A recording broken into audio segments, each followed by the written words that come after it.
कहीं कोई ऐसी दिक्कत आई है जो किसी के अधिकारों का हनन कर रही हो, जब न्याय की मांग तत्काल प्रभाव में लानी हो। इस विधि के बनाने के बाद और लागू करते समय कहीं कोई ऐसी दिक्कत आई है जो किसी के अधिकारों का हनन कर रही हो या किसी के अधिकारों को कम करती हो, तो तब भूमिका आती है आपकी न्यायपालिका की।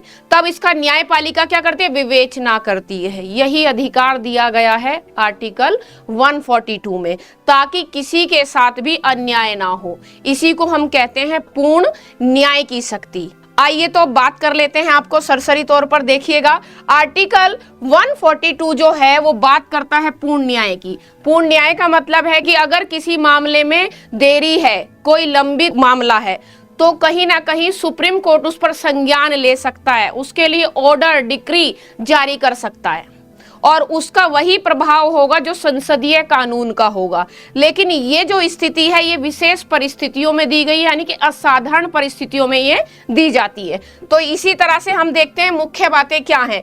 तो यहाँ पर हम देखते हैं कि सुप्रीम कोर्ट सीमाओं से परे जा सकता है न्याय के लिए, लेकिन वो कब? असाधारण परिस्थितियों में।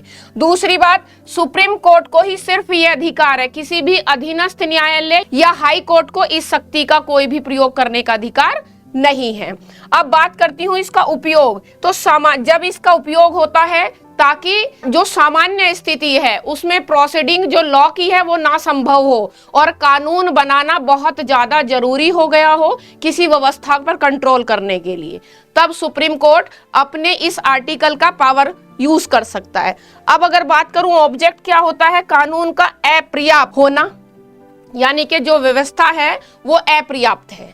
दूसरा, अनुच्छेद 142 के तहत फैसला देकर न्याय को सुनिश्चित करेगा।